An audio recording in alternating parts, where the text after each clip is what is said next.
All right, welcome to Z MRP. Today in this video, we are going to go over um, how to generate a what to buy report. Okay, so to do this, you head over to material planning and then you select what to buy. But before you do this, you have to make sure that you've already done your MRP calculations by selecting, well, first you have to put in a work order, and then you have to calculate the material plan against that work order, and then it'll generate, you'll be able to generate a what to buy report. So we'll select under reports, what to buy.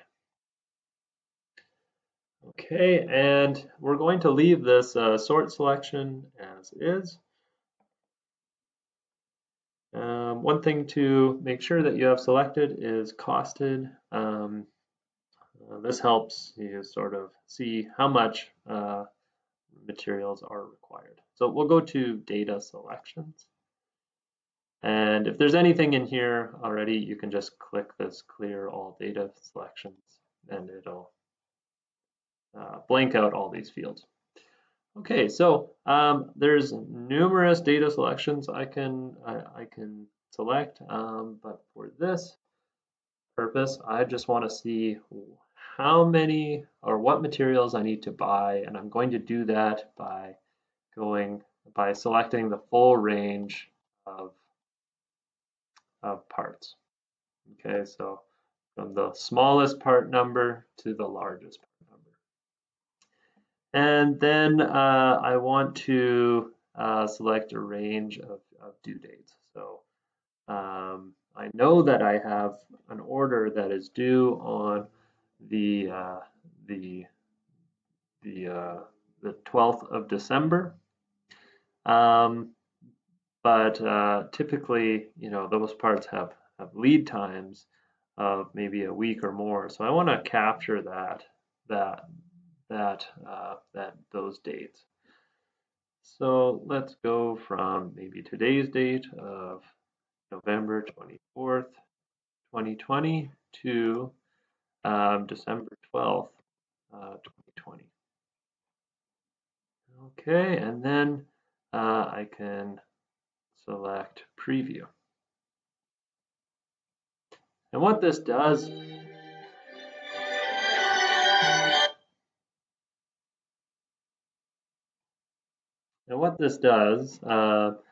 is it tells me what date I need to order specific parts for all bought materials. It tells me which I need to buy by a certain date. So you can see here that I need to order all of these materials in by these dates, and I need to get them in by these dates. So this difference here is dependent on your lead times that you've entered in for each one of these parts.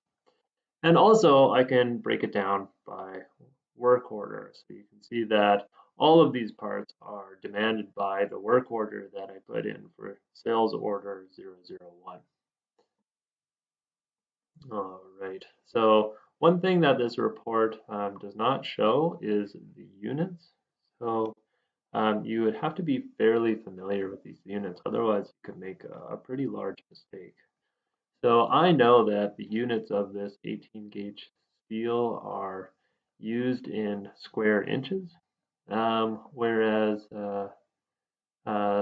you might interpret sheet metal to be used in sheets. So there's a pretty big difference between 576 square inches of this material versus 576 sheets, 4 by 8 foot sheets. So pretty big difference there. And how you can sort of add